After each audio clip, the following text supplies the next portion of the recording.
আকিমুস সালাহ, আকিমুস সালাহ, তোমরা নামাজ কায়েম করো। মনে রাখবেন, নামাজ কায়েম যত বেশি হবে তত বেশি সমাজ থেকে বৈষম্য দূর হয়ে যাবে। বলতে পারেন, হুজুর কিভাবে বৈষম্য দূর হবে?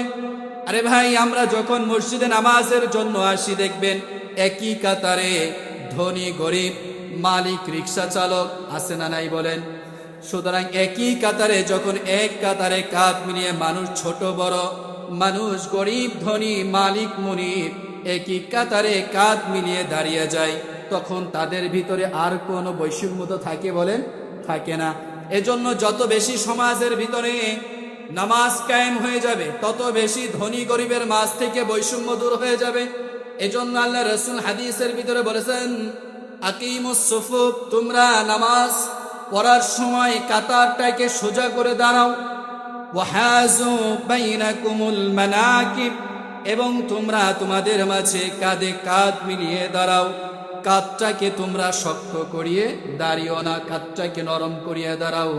আল্লাহর হাবিব হাদিসের ভিতরে বলেন, যে ব্যক্তি কাতারে দাঁড়ানোর সময় কাঁধটাকে নরম করিয়ে দাঁড়াইবে, আল্লাহ তাআলা তার মনটাকে নরম করে দিবে। বলেন সুবহানাল্লাহ। আর যে ব্যক্তি কাঁধটাকে শক্ত করে দাঁড়াবে, আল্লাহ তার মনটাকেও শক্ত করে দিবে। এখন দেখবেন আমাদের সমাজে আছে, যখন মাঝখানে ফাঁকা রাইখে পাশের একজন হাত ধরে টান দেয়, ভাই একটু মিলে দাঁড়ান, উনি ওই জায়গায় পিলারের মতো সোজা হয়ে দাঁড়ায় থাকে।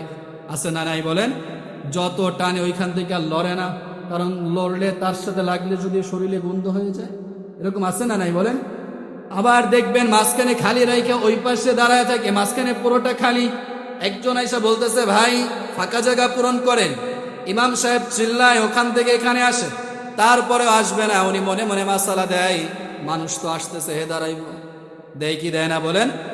এই ধরনের মাসালা দেয় কি দেয় না? এরপরেও বেচারা ওইখান থেকে লড়ে না। আজকে ফজরের ঘটনা, সূর্য অলরেডি উঠে গেছে, এক ব্যক্তি নামাজ পড়তেছে।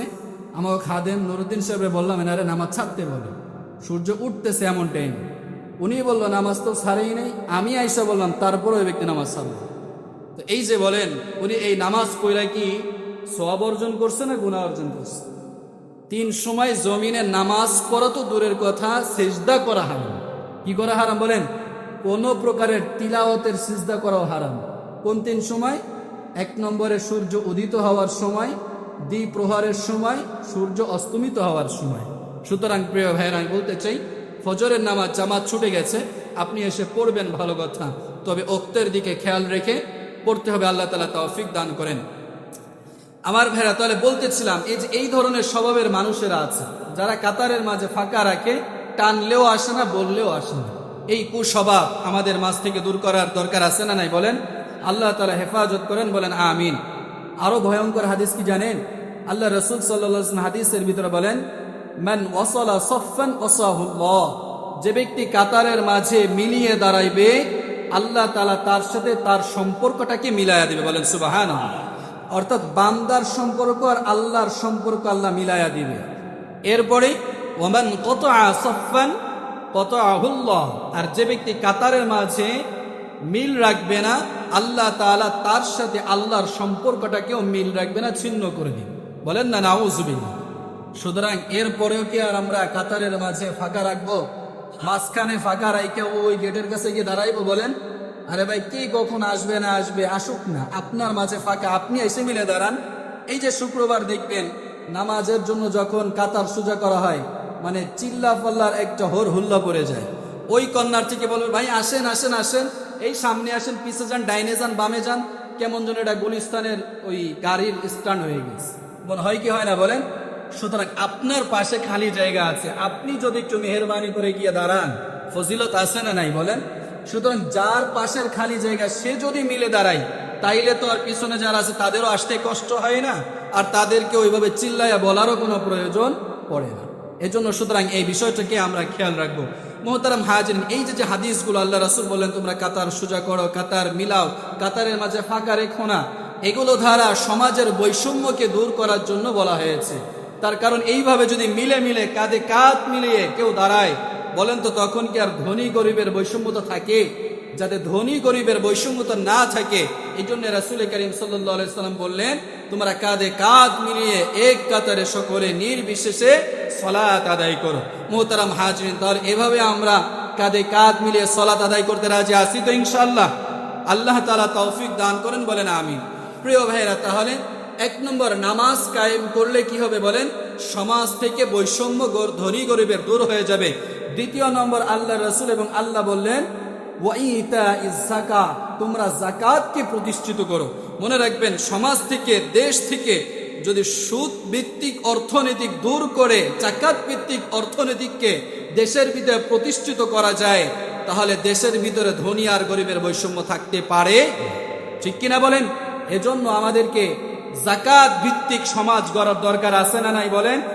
যারা অর্থশালী আছে তারা যদি পূর্ণাঙ্গ রূপে যাকাত দেয়, সমাজে একটা গরিব মানুষ খুঁজে পাওয়া যাবে? বলেন যাবেনি? এজন্য যাকাত ভিত্তিক যদি সমাজকে, দেশকে প্রতিষ্ঠিত করা যায়, তাহলে ধনী গরিবের বৈষম্য কি হয়ে যাবে বলেন? দেশ থেকে, সমাজ থেকে দূরীভূত হয়ে যাবে। আল্লাহ তাআলা আমাদেরকে তৌফিক দান করেন, বলেন আমিন। এরপরে আসেন প্রতিবেশী। এক প্রতিবেশী আর এক প্রতিবেশীর ভিতরে বৈষম্য আছে না নাই বলেন? এ ব্যাপারে আমরা কিভাবে বৈষম্যকে দূর করব? আল্লাহ রাসূল সাল্লাল্লাহু আলাইহি ওয়াসাল্লাম ছোট্ট একটা হাদিস আমি শোনাই। আল্লাহ রাসূল সাল্লাল্লাহু আলাইহি ওয়াসাল্লাম বলেন, লাইসাল মুমিন, ওই ব্যক্তি পরিপূর্ণ মুমিন নয়, আল্লাযী ইয়াশবাউহু ওয়া জারুহু জাইউন, যে ব্যক্তি উদর ভরে খাবার খায়, যে ব্যক্তি পেট পূর্ণ করে খাবার খায় আর তার প্রতিবেশী ক্ষুধায় দিন কাটায়, সে ব্যক্তি কি নয় বলেন? সে ব্যক্তি কি নয় বলেন? পরিপূর্ণ মুমিন নয়। সে ব্যক্তি কি নয়? পরিপূর্ণ মুমিন নয়। সুতরাং আজকে আমি তো পাক্কা মুসল্লি, পাক্কা মুমিন, ভালো হরেক রকমের খাবার খাইতেছি, কিন্তু আমার পাশের প্রতিবেশী যে না খেয়ে খেয়ে দিন কাটাচ্ছে, রাত কাটাচ্ছে, এ ব্যাপারে কয়জনের খবর আছে বলেন? আসেনি? এজন্য মুহতারাম হাজিরিন, প্রতিবেশী থেকে আল্লাহ রাসূল সাল্লাল্লাহু আলাইহি ওয়াসাল্লাম কিভাবে বৈষম্যটাকে দূর করলে দেখেন, আপনি যা খাইবেন ওই রকমের কিছু খাবার প্রতিবেশীকেও খাওয়ান, তাহলে কি হয়ে যাবে বলেন? বৈষম্যটা দূর হয়ে যাবে। এরপরে আসেন গোটা বিশ্ব থেকে কিভাবে বৈষম্য দূর হবে। আল্লাহ রাসূল সাল্লাল্লাহু আলাইহি ওয়াসাল্লাম বিদায় হজের ভাষণে বক্তৃতা দিয়েছিলেন, আপনারা জানেন।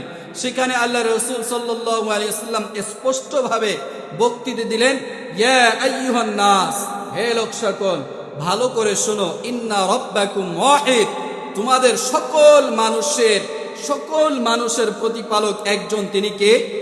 জোরে বলেন, তিনি কে? সমস্ত সৃষ্টির প্রতিপালক একজন আল্লাহ।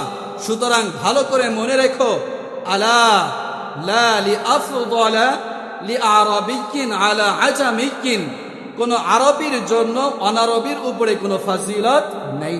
ওয়ালা লিআজামিয়্যিন আলা আরাবিয়্যিন, এবং কোন অনারবী কোন আরবীর উপরে তার কোনো ফজিলত নেই। ওয়ালা লিআহমার আলা আসওয়াদা ওয়ালা লিআসওয়াদা আলা আহমারা, কোন সুন্দর কালোর উপরে ফজিলত নাই, কোন কালো সুন্দরের উপরে ফজিলত নাই। ইল্লা বিত্তাকওয়া ইন্না আকরামাকুম ইনদাল্লাহি আতকাকুম, শুধুমাত্র ফজিলত তাকওয়ার মাধ্যমে আছে। শুধুমাত্র ফজিলত কিসের মাধ্যমে আছে বলেন? তাকওয়ার মাধ্যমে আছে। আল্লাহ তাআলা বললেন, ইন্না আকরামাকুম ইনদাল্লাহি আতকাকুম, কোন বর্ণ, কোন গোত্র, কোন কিছুর ভিত্তিতে আমার কাছে তোমাদের কোনো ফজিলত নাই। তোমাদের কাছে, তোমাদের মধ্য থেকে তার ফজিলত আমার কাছে বেশি হবে। কার ফজিলত?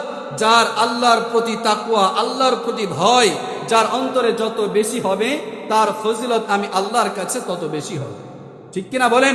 এজন্য মুহতারাম হাজিরিন, এই রাসূলের এই হাদিসটাকে যদি আমরা গোটা বিশ্বের ভিতরে কায়েম করতে পারি, বলেন তো গোটা বিশ্ব থেকে বৈষম্য দূর হবে কি হবে না বলেন? গোটা বিশ্বের মানুষ যদি এই কথা স্বীকার করে নেয় যে কোন বর্ণ গোত্রের ব্যাপারে কোনো ফজিলত নাই, ফজিলত একমাত্র আল্লাহর তাকওয়ার উপরে, তাহলে সমাজে আর কোনো বৈষম্য থাকবে বলেন? অন্য একটা হাদিসে এসেছে, হাদিসটা যদিও যায়িফ, কিছুটা কথা আছে যে হাদিসের সনদ দুর্বল, তারপরে হাদিসের ভিতরে আল্লাহ নবী সাল্লাল্লাহু আলাইহি ওয়াসাল্লাম বলেন, আল খালকু ইয়ালুল্লাহ, সমস্ত সৃষ্টি আল্লাহর একটা পরিবার। সমস্ত সৃষ্টি কি বলেন? আল্লাহ তাআলার একটা পরিবার। আর এই পরিবারের ভিতরে সবথেকে শ্রেষ্ঠ মানুষ কারা? আল্লাহর রাসূল অন্য হাদিসের ভিতরে বলেন, খায়রুন নাস আনফাউহুম লিন-নাস, সবথেকে শ্রেষ্ঠ মানুষ হলো তারা যারা যত বেশি মানুষের উপকারে আসে। বলেন না সুবহানাল্লাহ।